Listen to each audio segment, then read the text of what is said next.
Hey folks, Michael. Hope you're doing all right. Podcast here. Okay, so the guest and I have been talking for like 45 minutes, so we need to start recording. Damn it! All right, sorry folks. So we were just talking about some things on our own, and we had some good discussion here. We got to record too. So here we go. We're going to talk with some fitness experts, Nick and Isaac. My brother Nick and my brother Isaac. movnat brothers from my recent L3 thing in September. I mean, kind of not really my L3 thing, but the L3 thing, movnat level 3. So we'll be talking, see how the conversation goes, talking about moving in the outdoors, flow, mindset, fitness, biomechanics. They both work with people, helping them with their, doing some physical therapy and biomechanics stuff. So we'll see if we can get into that if in the limited time we have available, since we've been talking so long already without recording. Okay, so could y'all introduce yourselves really quickly, please? Let's see, alphabetical order. Isaac, go. Okay, yeah. My name is Isaac. Last name Chilton. Yeah, I don't know what you want to know. I'm a movnat practitioner for sure. Working on my level 3 cert, not done yet. So that's a lot of what our conversation was before we started recording. And you are a structural engineer, right? Well, so yeah, I mean, the short answer is I teach movement, all kinds of movement. Movnat is part of it; it's a big part of it, and I also do structural integration. So my focus is on helping people find a better relationship with gravity and helping them feel more embodied. And I feel very passionate about reconnecting people with their essential need to play, which I could geek out on for a long time. But that's what I do, and that's what work with me. And so people know, yeah, like I said, structural engineer, and hopefully that's not misleading, because not structural engineering of buildings or bridges, but structural engineering of the human body. Yeah, structural integration. Yeah. Is the term. Yeah. Cool. And Nick, you want to say hi? Nick's back again. Yeah. Hey, everybody. This is Nick from Virginia. I'm a movnat practitioner working on my L3 cert, just like the other two on the call. Still got some more things to do. I am a physical therapist by profession, mainly in outpatient orthopedic rehab. So Isaac and I kind of have a similar professional game going on. I work on getting people back on their feet. Definitely use movement as one of those strategies and interventions to do that. And yeah, I'm here to chit chat about the power of movement and whatever else we can talk about. And being human, being true to our nature and true to nature. Yep. Yeah. Absolutely. So, shall we continue on and kind of like review the things you've learned from the cert, Isaac, or should we talk about? Well, I like the direction we were talking about. Yeah, cool. We were talking about balance, right? And balancing on a narrow surface. Okay, and in general, you said after the L3 cert, you learned basically two things. Could you repeat them for folks? I learned so much. But the two things we were talking about. Yeah, I shouldn't say only two things. You learned a hell of a lot to infinity and beyond, but two things we were talking about. You're right. Yeah. Yeah, as a movement teacher, I was in that certification as a movement teacher, learning to teach movement at that level, and as a student, learning to grow my capacity through those movements. So I looked at it through those two lenses. I learned so much about teaching movement, and just the two things that we were talking about earlier were the value of being introduced to movement that you're unfamiliar with. So there were many skills. Nick and I both, I think, have said this in our various conversations. We were underprepared for what we were going for, but that was kind of the point. Me too. Just right? So folks know, I was underprepared in some ways too. Yeah, and that's kind of how it's structured. That's kind of how the training is structured. And so I learned as a movement teacher, and I do this already to some degree, but now I'm doing it a lot more. Hey, have some tricks up your sleeve that going to pull out during the session as you're training your student where they're like, what? You want me to do what? Because as you grow your capacity in one area, you can sort of extrapolate those skills to other areas, and you learn that it's all about not specializing, right? That's the big thing with movnat. Don't specialize. It's kind of like Bruce Lee, the way of no way. Specializing by not specializing. 100%. And we may think of not specializing in our own practice, but not specializing as you teach, that's huge. So like I may work on one skill with a client or a student, but then I may really unspecialize the session. Like, if you can do that, now let's do this over here. That was the first thing. And the other thing was the surprise of like the go now mindset. Like, okay, we've done enough practice. It's time to go now. Do this now. And so connecting one skill to the next skill, so that a person has to not think. And I think Nick used the term flow. There's a lot of value in that. So teaching people to learn the difference between being patient with themselves because they haven't acquired the skill, to differentiate between that and, oh, now I'm hesitating because I'm fearful. Those are two different waiting styles, right?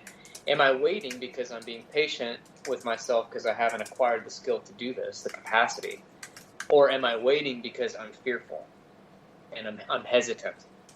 So in my own practice and in working with my students, I've been playing with that a lot. And one thing I want to point out really quickly, make sure some people don't misunderstand it. While you're saying you're not specialized, that'd be just like playing only tennis or something and not doing the totality of what people should do. That'd be specialization. But when we're specialized, when we're not specialized, when we're generalists, it's still very technique-based. It doesn't mean don't specialize and just do whatever the hell. It means don't specialize and do all these different things, but you damn well better get the technique and biomechanics right. That's one thing I want to point out. Learn the biomechanics, learn the technique. Go ahead, what? Yeah, because then we're talking about pliability in a body, right? And pliability and mindset. So, like, you can specialize as a tightrope walker if you want on tight wire, but can you go from balancing on a very, very narrow surface to powering up over a bar or over a rock or something like that? So there's a lot of pliability that is required of a body, postural pliability, to go from those two extremes. Not to mention the cardiovascular pliability. I mean, shifting flow one way, then shifting the other way, and training in that way, in an unspecialized way, where you may hone in on one skill and grow your capability in that skill, but linking one skill to another skill that really are not related. Yeah. Intuitively is a way of unspecializing. Yeah. Then one thing with being patient versus going and learning to know the difference reminded me of learning to know the difference between, like, people need to do the difference between pain and discomfort. Yep. Pain, stop. Discomfort, no, that's different. Keep going. Find a way. Yeah. But, so patient versus go, like pain versus discomfort. But then we were talking about some flow and some balance, and what you were saying about balance. So one of the things that I noticed on balancing on a narrow surface is it's really tempting to get caught up in the I'll say the interoceptive feelings of balancing, or even the even the vestibular sensations of balancing. That'd be the internal stuff.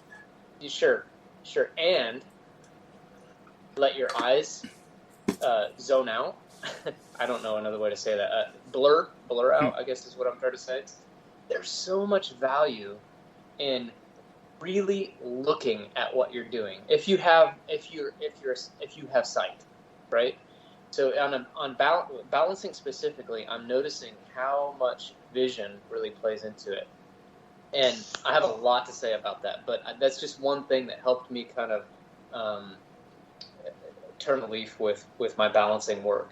Is I noticed I was kind of zoning out in my vision and not looking at the surface. Now, the point was made in movnat 3. If there's a surface, if there is something under the narrow surface that's moving, then you need to look straight ahead. But either way, I think it is healthier, helps you make more progress initially or in the training stage if you really look at what you're doing and not let your eyes just, zone out. Mm-hmm. So, Isaac, I got a question for you. We talked about rail balancing and narrow surface balancing. So if you were coaching me, because I'm still struggling with rail balancing, even though I'm much better, I feel as if my musculoskeletal system has honed in to the rail. I feel as if just my vestibular control, my reaction is better. But if you're going to coach me to get better on the rail specifically, what would you say I should focus on when I get up to start the movement, to start the activity? What should be my major focus? What's helped you? So first I would want to know, can you mount the rail okay? I'm still struggling, and that's from a mobility perspective. I still have very tight ankle complex. Mm-hmm. So getting on the rail for me, I have to do some adjustments, but I struggle. I'm able to do it. It's better than it was. Yeah. So it's so cool that first I would split out the training into actually mounting the rail versus walking along the rail.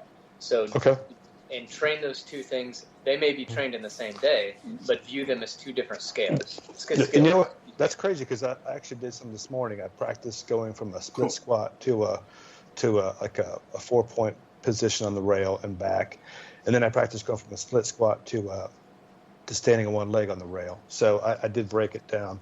But I guess are you keeping your heel? Are you keeping your heels higher than the ball of your foot on the rail when you do that? Not purposely, because when I go into my split squat to a standing position, I try to get my heel on the rail. So the ball of your foot on the rail is probably the best idea. And then keeping your heel above the ball of the foot is, I think, essential. I haven't trained anybody on that yet that doesn't benefit from that. Okay. And then, of course, as you body weight transfer, reaching, deciding what hand you're going to, because you're basically doing like a tripod get up onto the rail, yeah? I'm more successful with a, what's it called? Straddle sit get up. Interesting. Okay, so you're starting in like a contralateral crawl position. Yeah. When I mount it, I go to a straddle sit, and then I come to a split squat. Okay. It's just, for me, it's I have better control. I guess I lack the rotary control to do a tripod get up at this point. I can do it that way, but I feel more comfortable doing a straddle sit get up. So then are you making sure that you are starting in the contralateral position with a long side and a short side? Yes. And then your back foot, do you tuck your back toes first or your front, the toes that are closest to, on the short side, I guess I should say? Usually the short side toes. So I like to keep that front ankle hooked, tuck my back toes, and then push myself, literally shift my pelvic floor over my back heel. Okay. And really keep my knees very wide. Okay. And so I'm like pushing the rail away with my hands, and my pelvic floor is over. The pelvic floor, I think, is essential to think about during balance work. Over my back heel. Okay. and All right. then arrange the front foot so that it still applies. The heel should be higher than the ball of the foot, but in that case, it's going to be naturally anyway. Okay. So when you're in a standing position, let's say you get up on a single leg standing rail. What I found that's helped me is joint alignment. If you're flexed too much, if you're extended too much, if you're abducted too much, it throws everything off. So I found that getting the proper joint alignment kind of locks everything into place. Mm-hmm. That's what helped me a lot as far as maintaining the static stand. Yeah, about stacking the weights. Like, where's your head? Where are your shoulders? And if you just throw your shoulders off, 3 inches in one direction, it throws. I'm off the rail. It's like, man, that's very important. So that's a really interesting thing that I've learned with training balancing so much. As we've been working through this certification. Like, for a long time I've been working with people on boards, students on just the 2x4s. Yeah. So here, I want to get you guys' take on this because I have learned so much through this process. So when we first learn to balance just on a narrow surface like a 2x4, it's your typical sort of funambulism teaching, like place the ball of the foot, shift the center of gravity over the front foot, and it's sort of like, hey, do long division, go through the process, right? Because you need to get this. And even when you do that, when people first start balancing, they're kind of like all over the place, right? Mm-hmm. But as I was when I first started. Too. Same, yeah, right? same, And it even kind of surprises them. And for our listeners, for people who are listening, it's kind of crazy to just practice standing with one foot in front of the other, with your front foot heel touching your big toe and your second toe of the back foot. Just standing like that is hard for a lot of people. Mm-hmm. So here's the crazy thing.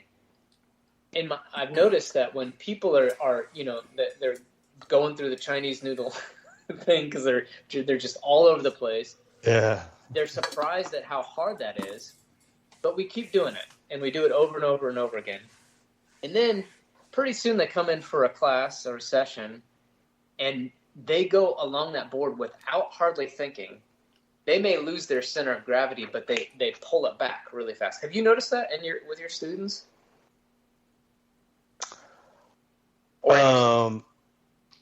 Like you could be sloppy later on and still nail it. Yeah, I haven't really paid that close of attention, I guess, to it. I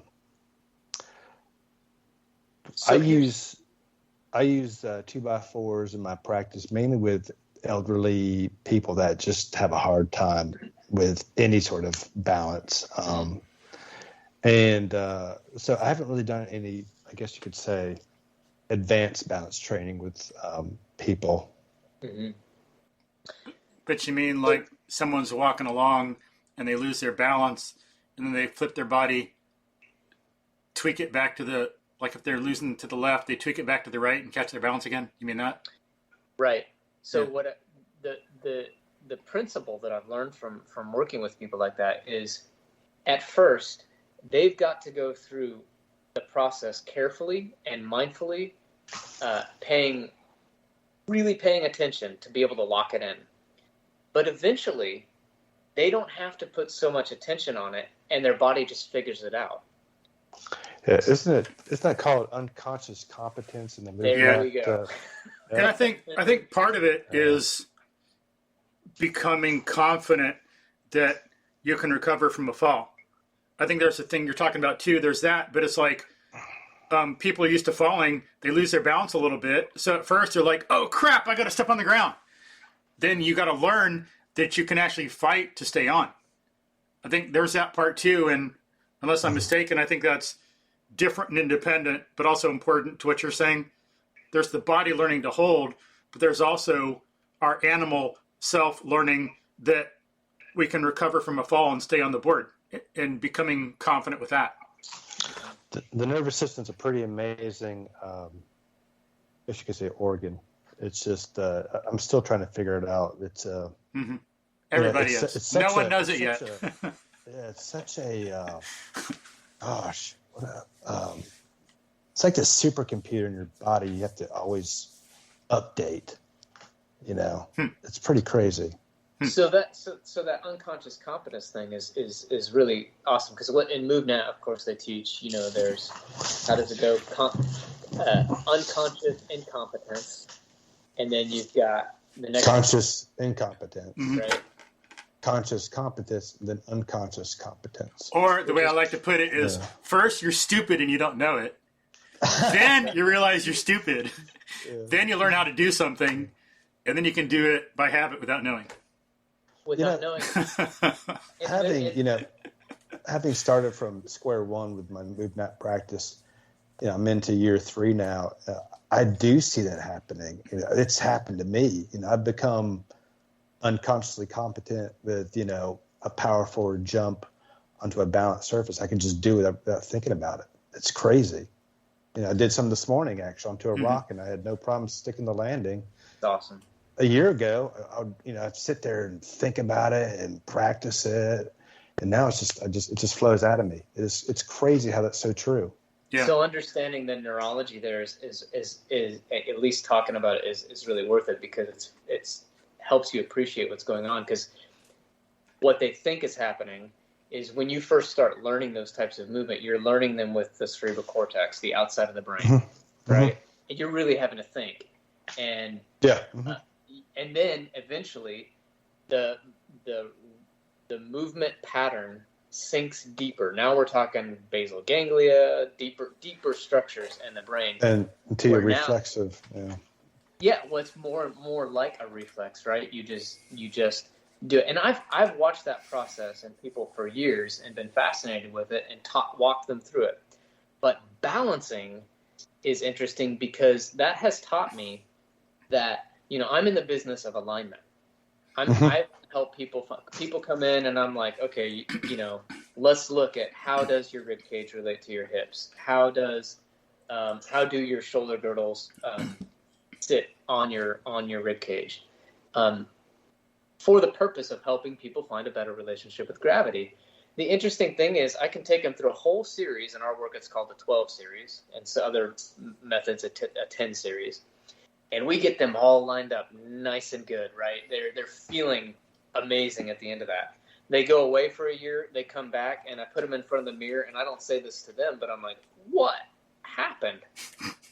It's like, what? What? And so, and I will ask people at that, how are you feeling? Great. I felt great. But that's the thing. I've learned through balancing that you can train yourself to afford misalignment. And then you're because a body then knows, okay, you're out of alignment, but I know how to find your best relationship with gravity in an instant, because I've trained that in. So that's to me the process that's happening. Yes, the unconscious incompetence. Yes, absolutely. Absolutely learning with the cerebral cortex, and then getting, deeper patterns grooved into the nervous system.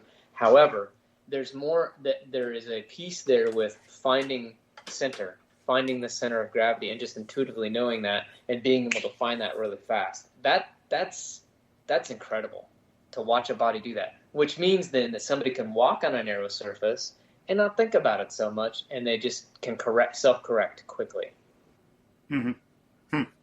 So the question is, Isaac, how long does it take the human body to actually develop those changes, the nervous system to develop those changes? What have you seen in your practice?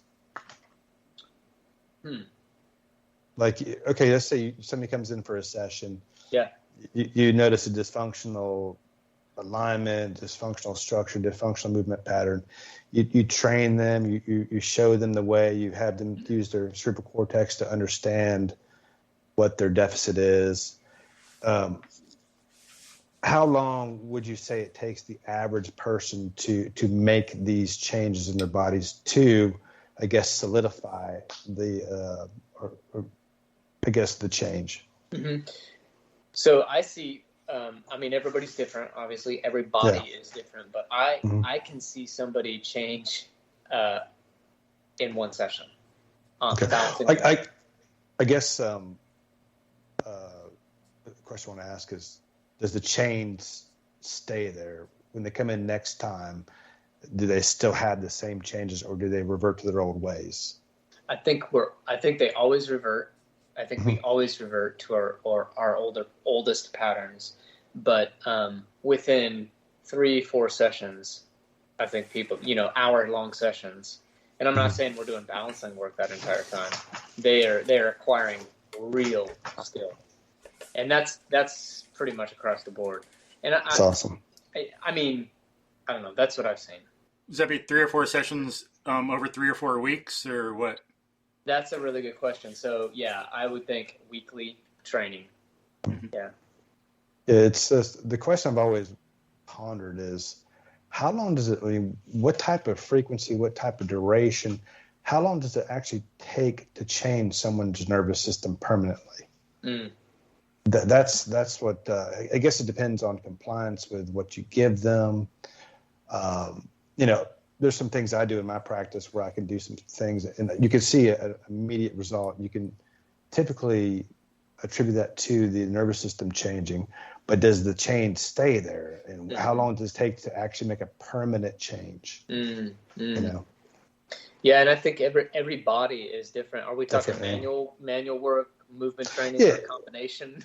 Combination, whatever your goal is. When I first got on 2x4 and I felt comfortable walking back and forth on it, I would get on it again 2 days later and I couldn't do it. I still have to do the initiate the cerebral cortex and really consciously think about my incompetence to correct it. And now I can get on the thing with my eyes closed and do it, 10 times back and forth without even thinking about it. So, I'm just wondering how long it took my body to make that adjustment permanently. I think there's research on that about, you got to look into the myelin and the myelin sheath and neurons that fire together, wire together, and how long it takes for that to become efficient. There's some book, I don't remember, I have to think of which book this was, where they talked about some of that. I think it was a book about the brain and thinking, but they talked about how when you myelinate a sheath, first nerves that fire together wire together, then it gets myelinated, it takes a while, but then I forgot the 3 things. I had that memorized at one time, but it makes the signal faster and more efficient. I think there's something else. So the signal can travel from one place to the other quicker. There's less lost. But then the time it takes is going to depend partly not just on the training and the person, but sleep and diet. Some of that stuff, I think, if I remember right, that's based on cholesterol. You got a proper cholesterol in your diet or in your body for some of these molecules to be made. So if someone has some problem, limited. Or if they don't get enough sleep, it's going to affect how long it takes. Yeah. So here's another analogy too. Think about growing up as a child and learning how to ride a bike. I remember it took me probably 3 months. And, there's times I remember this guy was teaching me and he'd be next to me and I'd fall off. But once I got it, I got that neurological change. And it's weird because I've ridden a bike and I don't know how long, but I guarantee I can jump on a bike now and ride for, 5 miles, no problem. So that's the stuff that I ponder. And part of what I think you're trying to tease out too is as a practitioner, right, or as a teacher, because it can be very frustrating to you're right. somebody, and you do want to know because you want to help people and you want them to see a change. And really, I think I would say I have 3 answers to that. And the first answer is we don't know and nobody really does. And the second answer, and it depends on age and nutritional health status. Sleep, exactly. Develop how they developed. Did you crawl? How do you eat? How do you move every day? The second answer involves a game. So we're talking about the nervous system here. This is actually Tom Callan, if you know his work, talks about a lot. It's amazing. So he says he plays this game with some of his, or has with his patients or his students. He'll say, I'll tell you what, I want you to put 2 fingers up, a right finger and a left finger, and I'm going to stand right in front of you. And I'm going to tell you to wiggle your right finger, or I'm going to tell you to wiggle your left finger, and I want you to do that. So he does this, okay, right finger, boom, boom, they move it. Left finger, boom, boom, they move it. And he'll say, okay, so how long do you think that took you? And he says usually the answer is like a second. But really, if you think about it and you play that game with somebody, you can probably get them down to about a nanosecond, right? I mean, it's fast. It's really fast. So his point is this. You're telling me that our common understanding of a neuron is that you have a signal, and it creates a chemical change within a cell. And then that goes across a gap. Oh, wait, hold on. Let's back up. You're saying that our current understanding is I say something, it travels through space to your ear, goes through some specialized organs in order to stimulate some neurons, and then those neurons talk to other neurons through this electrochemical process. And all that's happening all the way to your finger in that amount of time. And we know the nervous system, what does it travel? They've measured it, they say, anyway. How many miles per second? I mean, it's impossible. It's impossible to say that, that is actually what's happening through the nervous system. So my reason for bringing that up is we talk about neural learning and how long does it take to learn? But we don't even understand the nervous system. I can tell you to move we're saying that this is the process that happens, but there's no way that is the whole explanation there. So this is that's my getting second deep. Like, we don't know how fast, and if we start to parse out, like, okay, nervous system takes this long, and the fascia takes this long, and the muscle, then we're back into that Descartes sort of idea of really separating parts of a body and blah blah blah. And the third answer is this: as a practitioner, I think it's really, really important to see progress in little tiny details. And that happens instantly.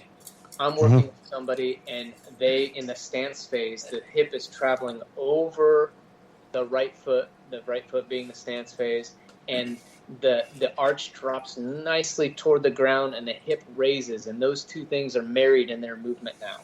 And they don't know it, but that's progress. Because when they came in before, as they traveled over that hip, it wasn't going up, and the foot wasn't dropping down. I think that the more knowledge you have as a practitioner and the more nuance you get in your observation, that a practitioner will realize change happens really fast. And in my practice, I definitely experience those moments with my patients, and I make sure to have them be aware of it too, because it not only it gives positive reinforcement to their work, and as much as emotion has to play a big role in neurodevelopment and progress. At least that's what I found.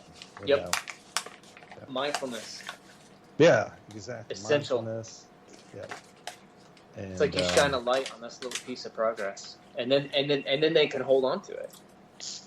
Yeah, absolutely. Yeah, and having the technique you taught them and have them find a positive benefit from it, they're more likely to continue with it and further their gains that way. Yeah. And it helps as in all kinds of ways, just connecting human to human and letting them put things in more context to see that you had problems with stuff before too. Because sometimes they get all worried, like, because me being the teacher, I can do it and I can make it look so effortless and it's so easy. And some people think, well, they should be able to do that too. No, I had trouble like this too. I didn't get here. This is what I used to do. Here's a story about one thing. No, we're the same. So you're doing this stuff. Just chill out and quit beating yourself up and just keep at it and you'll get there. And I'll tell stories about how pathetic I was at some stuff before. And it's like, unfortunately, I don't even have to make up stuff up. I can just be honest and tell some of the sad truth. And, I think there's a balance there, though, because I'm not disagreeing with you at all, because I do that to some degree. But as a practitioner, I think you have to be very careful with that, because there is the placebo effect and the pressure, the social pressure of training under an expert. And I think that is a healthy pressure sometimes. Like, for example, I learned that in movnat 3. Did you notice how our instructor, Danny Clark, he demonstrated almost everything and got it on the first try? Yeah, I definitely noticed that. And, he just made it look, he just flowed out of him. Amazing.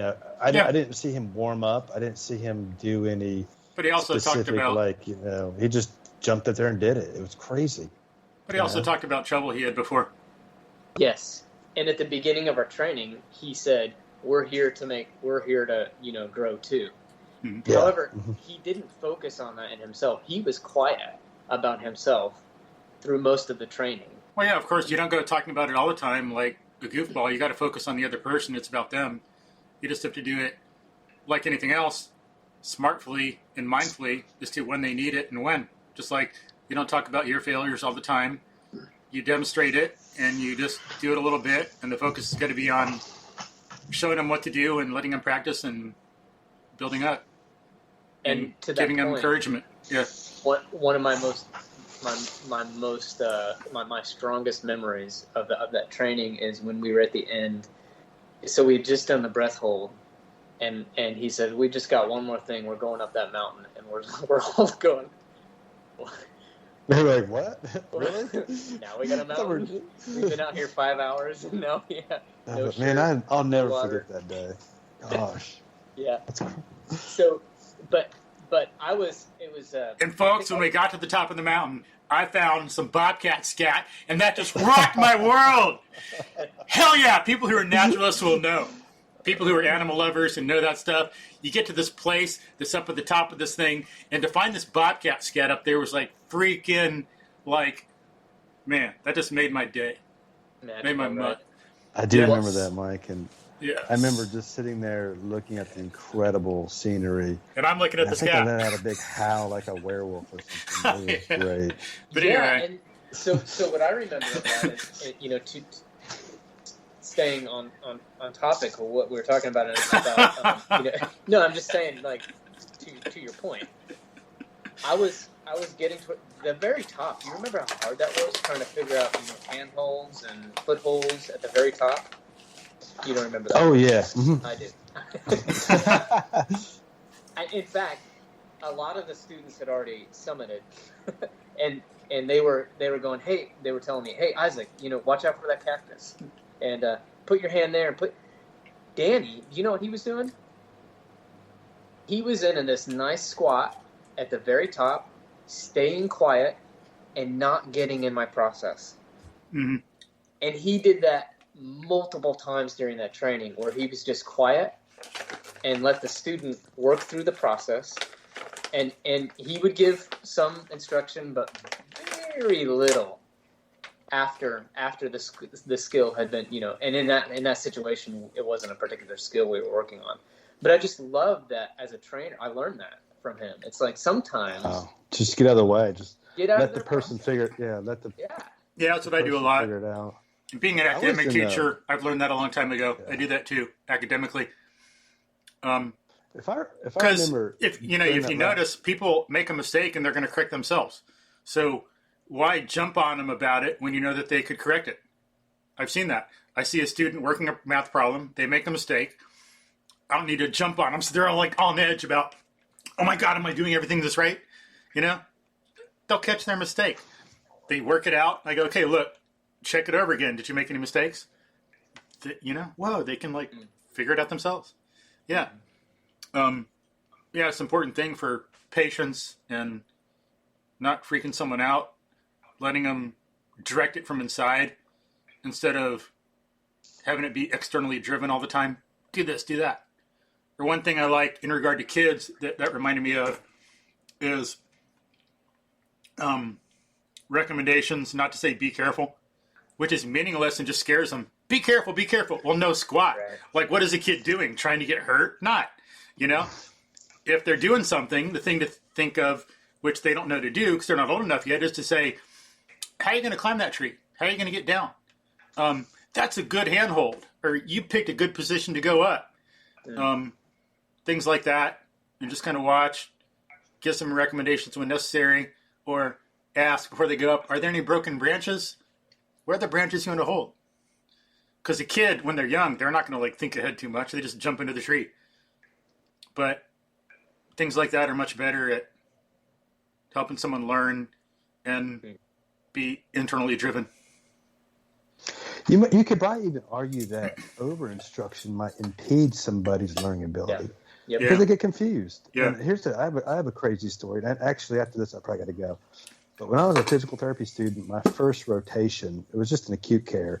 And we just did basic mobility, gait trainings, and just teaching people how to get out of the bed properly and safely so they can go home safely.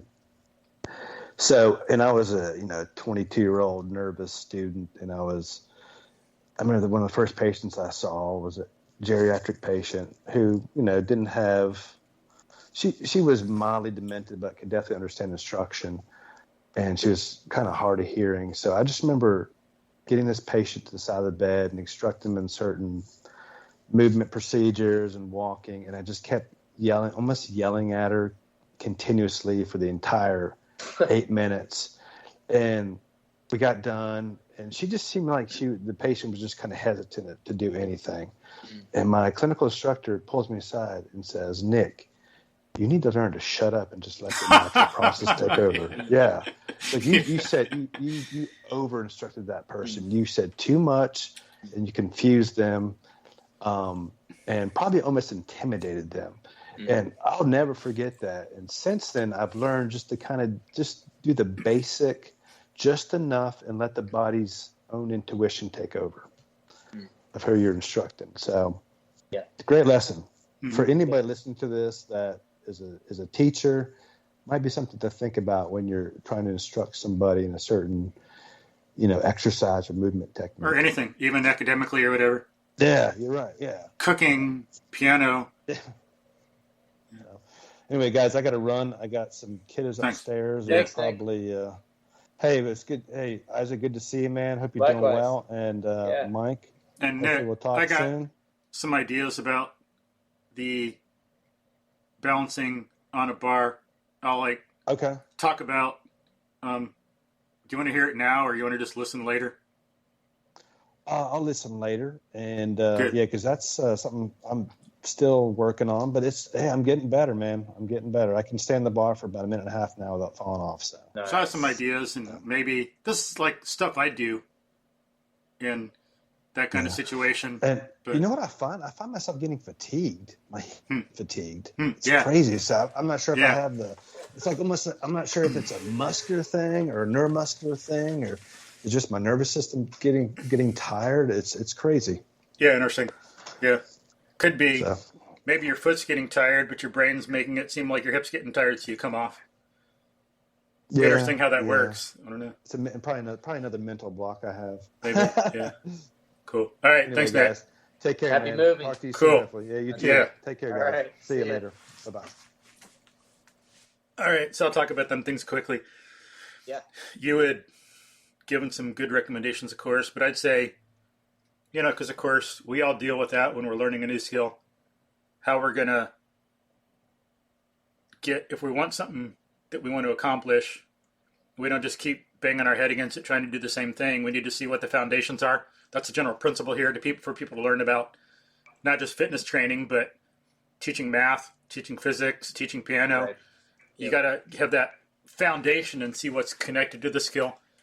Yeah. And I go ahead. Sorry. Analyze and synthesize. So one thing. Say that last part again. I'm sorry, I didn't. Analyze and synthesize. Yeah. That's one thing lost in our culture. People think science, modern science, is about reductionism. And they say certain things about Western science and they don't understand it at all because they haven't really looked at, or entirely, I should say, not at all. It's overdone. But they have some misunderstandings about it because they haven't looked at the history of it. Ancient Greeks who started science, Western science, were big on analysis and synthesis. It was their whole thing. And that's what some people did. Galileo or Newton didn't just reduce, I mean, it's also known as the grand synthesis. He connected terrestrial and celestial mechanics. It's a synthesis, not just an analysis. Darwin made a grand synthesis. Connected things. That's what good philosophy and good science and conceptualization are about. Connecting. So tie that into movement for me then, like the balancing work. So, we want to look at foundations and connect things to the big picture. So, we want to look at other things than balancing that'll help us with this. And we want to see some foundations of balancing on the bar. Or look at, a good example would be the way people look at running a lot. If we're going to run, we just run. It's about the legs. No, you got to connect it to the core. It's about the core. Yeah. Or if you want to practice, if you want to learn to run better, you got to practice when you're running. My left foot is on the ground. My right foot comes up. There's that time there where I have to have good balance and keep my hip up while I'm on my left leg. Otherwise, if you don't have good balance, you lose efficiency. So you got to see, what are the fundamentals of a skill? What is running made up of? It's made up of one thing, of balance, one-legged balance. Because running, when you really define it properly, is one-legged sequential jumping. That's what running is. Yeah, yeah. That actually ties in with the way that I view movnat, because I view movnat as integrative movement training. Yeah. And I also teach developmental movement training and corrective movement teaching. Mm-hmm. And I think those three levels of teaching really are about synthesizing the motor learning. Yeah. Developmental work is part of movnat, but I think you could train that separately, like through Feldenkrais work or Alexander technique, or just groundwork, crawling, rolling, scooting. All the baby movements, reaching, grabbing, but really looking at early reflexes, things like that. Some of your get-ups are developmental in nature, and then corrective would be like what you're talking about. Like, okay, so your single leg work, being on a single leg for you is difficult, both in running and in mounting a bar through a tripod get-up. So let's work, correctively. What's switched on, what's switched off. This is where it gets super nerdy, and you can get lost in the weeds really easily. But I think we quickly need to move from that corrective type. Hey, glute med on the right is not switching on when it needs to switch on. We need to move from that very quickly into integrative work, where it's like, because it makes it useful. And the integrative work is like, well, how do I use that? And movnat is full of that synthesis movement. Yeah, it's one thing I love about it. Yeah, same. So one thing, before we want to balance on a bar, I'd say be able to do it on 2x4 and on the ground. So, and I even still do this. It's not like, whoa, I'm Mr. Advanced. I'm on like this little bar all the time. Stand on the ground on one leg and try to be there for 30 seconds, in a minute, in 3 minutes, in 5. Because if you can't stand on one leg on the ground for 3 minutes, you can't do it on a 2x4 or a bar. Right. So start on the ground, be able to balance on one leg for a few minutes, and even practice, because on a bar, you got to catch your balance until you get like super good at it, where you can just stand there and hold like a yoga position or whatever, the little arm thing, like leg up and a little circle in front, until you can do that with your eyes closed for like an hour on the bar. You're going to be losing your balance. So when you're on one leg, practice standing there kind of straight, but then lean to the left. When you're on your left leg, lean to the right on your left leg. Move your arms and legs around, because that's what you got to do to practice balance. And you're going to have to do that on the 2x4 on the bar. And then on your right leg, be able to balance for a few minutes, work your way up to it. Then you can do that on the 2x4, which should be pretty easy after you're on the ground. And then you can go onto the bar. And that'll help work on getting the nervous system set, start it firing and wiring, start the myelination going on. That it's kind of cool to talk about, but no one really cares because you don't really need to know about that in the real world. Just like no monkey or cougar or whatever ever knows about that, but they're still good at it, or cat. It'll happen. But just practice balancing, and you got the habit that'll develop. Then you can take it more easily to the bar because you'll be more ready. And that'll help work on hip strength, hip alignment, getting hip in the right place, getting the legs strengthened to hold yourself up for that long. And then one thing you were saying, Isaac, with the heel, someone can experiment just on a 2x4 first, and then on a bar, try see how easy it is to balance when you have your heel below the ball of your foot on a 2x4, or then on a bar. Then see what if my heel and the ball of the foot are level. You're side facing the surface of support, then, right? So yeah. So, like, if I put my arms out, it'd be parallel to the bar. Yeah. If I have them out to the side, to be clear to folks, and if I put them out in front of me, kind of following where my eyes would go for looking straight ahead of us, they'd be perpendicular to the bar, something like that. Arms out to the side, they're parallel to the bar.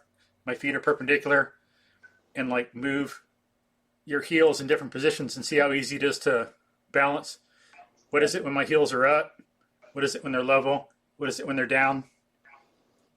Experiment like that to help you see the value of it and learn these different positions. And then one thing that might help, another thing, a third, on if you go from side straddle to getting on the bar, I think you got to go through a tripod.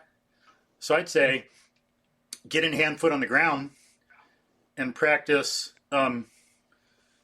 putting left arm, right leg up in the air, and holding hand foot or knee foot first, and then hand foot, and then right arm forward, left leg back, hold hand foot, to develop the core more, and then take that onto a 2x4. So what if you're side straddle, you go forward, you got to get into like a hand foot, right? So that needs to be set solid, and you'd be able to hold that for a while if that's going to be stable. Otherwise, you're trying to go from straddle to standing up. You're trying to go from maybe a stable position to another position that's not so stable, but if there's instability in there, you're going to fall. Yeah.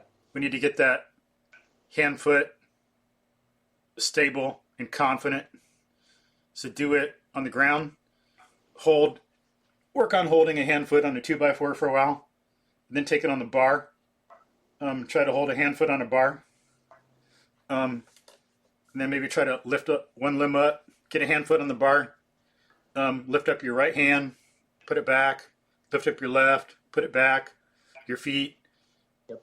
See if you can do right hand, left leg, stuff like that. And that's just good stuff to work with on its own. And I found that acquiring a skill like that, Nick mentioned a tired nervous system, and balancing really tires out the nervous system quick.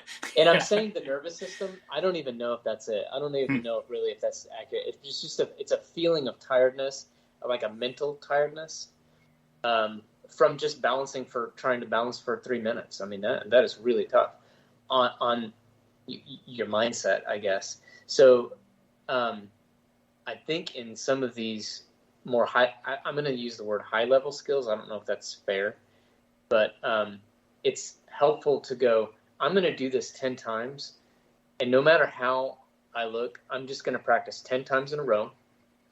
I'm either going to send it or I'm not, but I'm going to practice 10, and then I'm going to go do something else, and then I'm going to come back and do another set of 10. And working in that's helped me with all of my training. Yeah.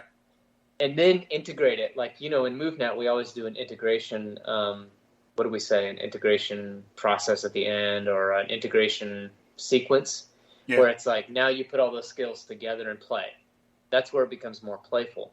But I think in the actual trying to acquire a skill, it's helpful to go, I'm going to do this 10 times, and no matter what the result is, or I'm going to stay up on this rail from this point to this point, and then turn around and go from that point to that point, and I'm going to try that 10 times whether I fall or not.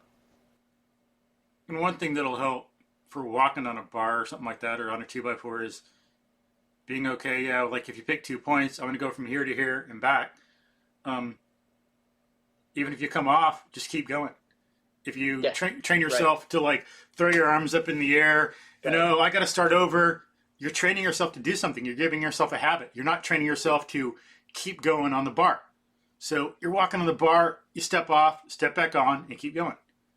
It's then, like the Buddhist. I think it's a Buddhist.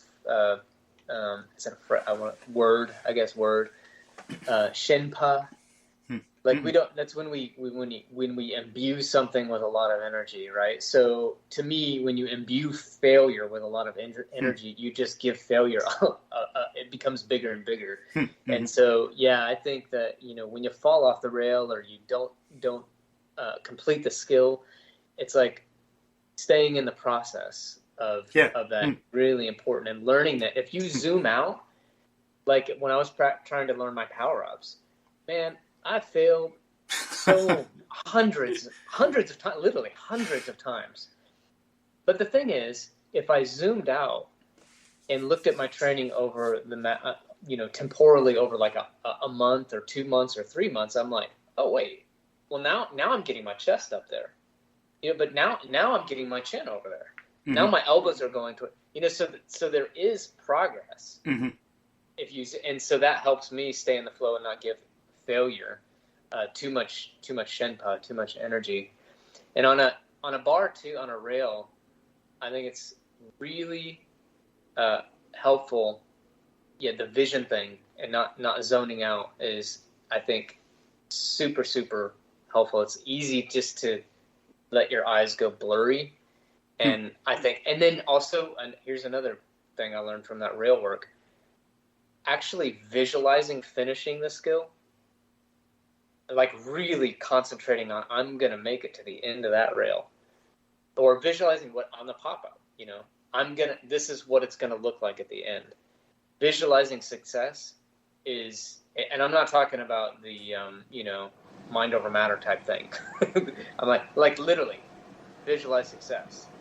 And that helps in training too. Yeah, definitely. Thinking about good stuff. Mentally what it would take to do it right. Yeah. Yep. Cool. Yeah. Thank you. Yeah. Do you got to go soon, or? Yeah, are we past time already? I could spend 10 more minutes, but okay. That's about all I got. Cool. So, is there anything particular you wanted to talk about or mention to folks? Any topic or? No. Well, I don't. Are your listeners? I mean, as far as the movnat is concerned, is that? No, more general, broader audience. Broader audience. Yeah, I think reconnecting with if you're not moving in nature, is so important. I heard your interview with the other part of our crowd.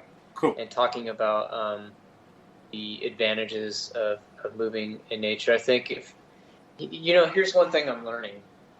With a discipline, you never want to romanticize a discipline, because if you romanticize a discipline, it's easy to feel inadequate. And here's what I mean by that. People listening might hear some of these skills, or even the word or movnat, and think, yeah, that's great. Tomorrow I'm gonna go outside and walk in the grass, but they may not continue to feel inspired if they romanticize the discipline, because you bump into limits real fast with any discipline. And if you have romanticized whatever discipline it is, then you can feel inadequate and feel disappointed and bump into those limits and not continue to roll.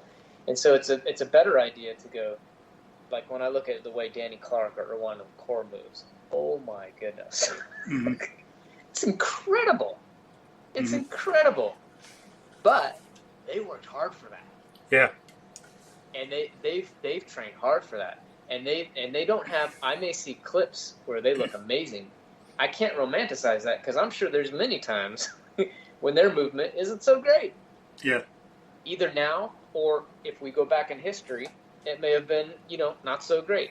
You got to start somewhere, And so I guess if we were saying in a broader audience, whatever discipline, if we're talking about movnat, if we're talking about a meditation practice, if we're talking about science, an aspect of science, if you just don't romanticize the discipline, because that you'll just make yourself feel so inadequate. And as soon as you bump into a limit, you lose inspiration, and then you lose momentum. Mm-hmm. Yeah. Or if you do romanticize it, do it in a different way and be sensible about it. Be reasonable about your romanticism. Yeah, Romantic realism. Yeah. Yeah. I mean, just like humility is huge with any practice. Yeah. Yeah, and so what I like to do in some videos is put in failures sometimes. Yep. It's like, because you can make it be good at it, and you make it look effortless, but you also make mistakes. Totally. So, I can do step-ups. I can get in this, I found this place where there's some erosion, kind of like along this trail. You might say it's kind of like a natural ditch out of nowhere. And so it's like maybe a 2-foot step up, another place where it's like 1.5 feet. I can get down in the little ditch and have one leg down there and one leg up on the top, about 1.5 feet, 2 feet higher, and step up. And nice. I use a railroad tie on my shoulder. Yep. And it's easy, but one day I felt kind of tired and wasn't sure if I should do it, and it turned out, because I stepped up, came down. I don't remember if it was on my right or left shoulder. And I think it was on my left. I don't know, but maybe it was on my right shoulder. My right leg's up. I step up, and I'm kind of out of it that day and a little tired because I've been working out. And I step back down, and I twist my ankle. And the weight falls off because I lose my balance. I kind of threw it off. But I wish I had it on video because it happens. But, it's a good thing with the movnat training that I didn't get hurt. We work on mobility and mindfulness and reaction. So I kind of twist my ankle, but no big deal. Like zero residual that day or the next day. I'm still moving because I can catch myself. I know what to do. I can react. I've got the mobility in my ankle, and I can throw the log off and not fall and get hurt. But it happens. We make mistakes. Or Sure.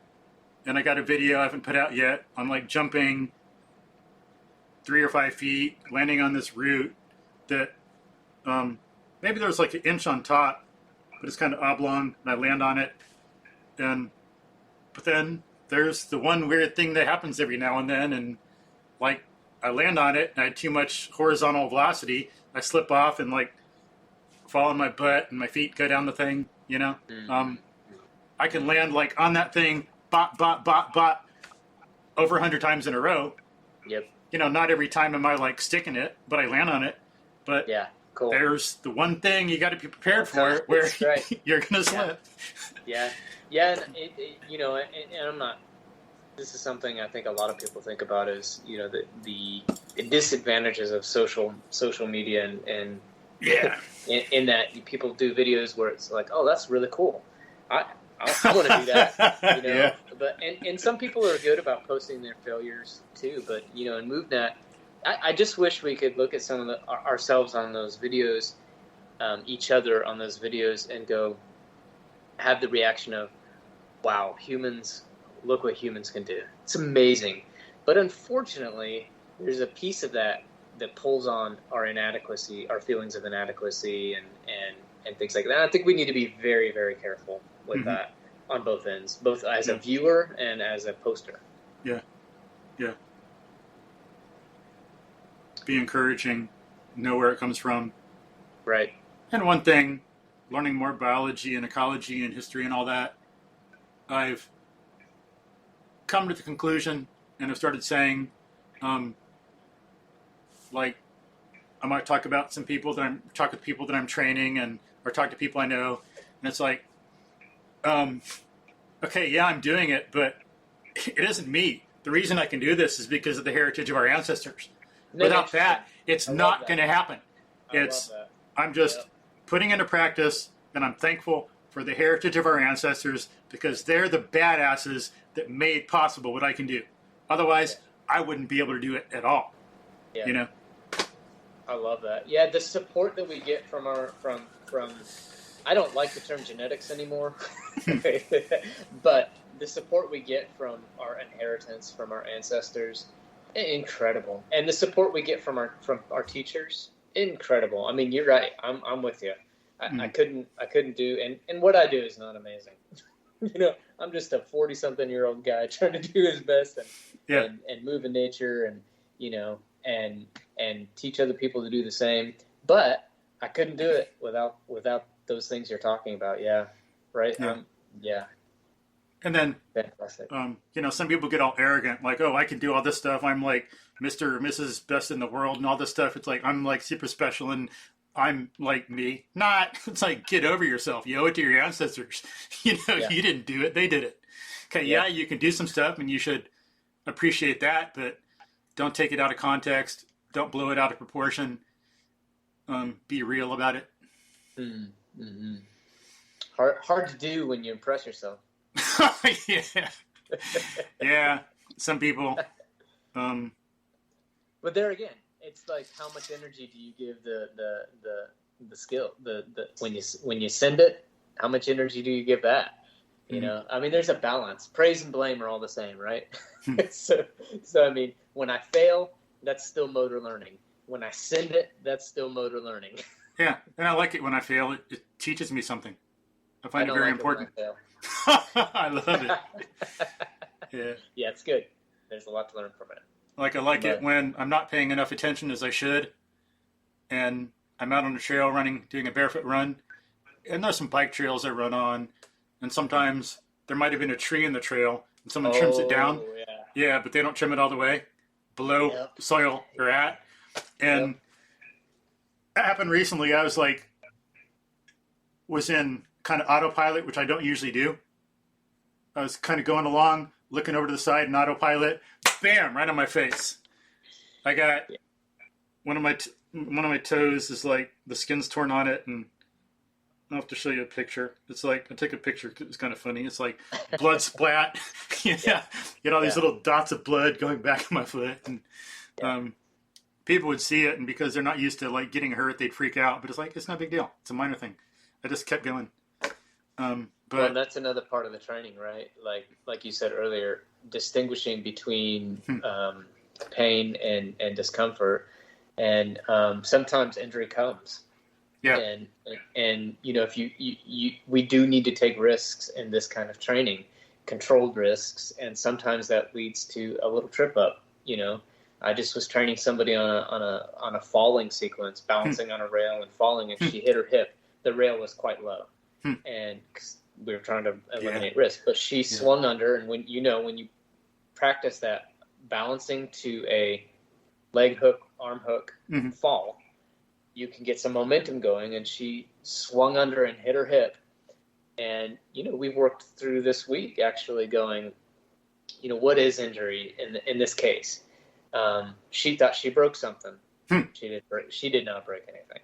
It happened that, and since I do body work, it was easy to walk her through this. You know, it happened that her sacrum and lumbar spine were already pretty out of alignment. But as soon as we got those things working, and the pain went away immediately.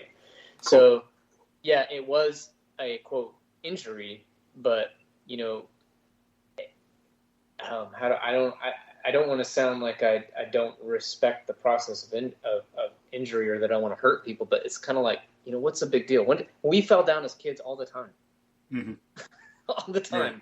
I mean, and it wasn't a big deal. And people will make the excuse, well, now I'm older and more fragile. And are you really, or are we just not used to those kind of, you know, bumps and bruises?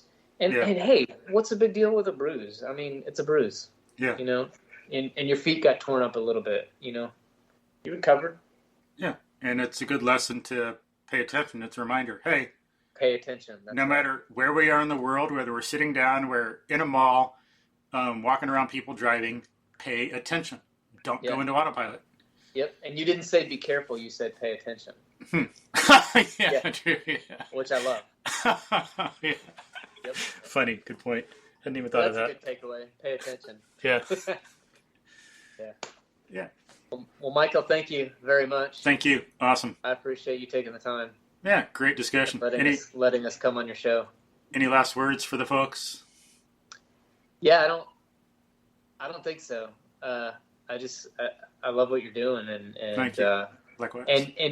And really, what you're teaching people is connecting to themselves and connecting to their world, and then connecting the two, right? Our earth and ourselves, and that may sound kind of hippie-ish to people, but we live in a world that is this transhumanism thing is real.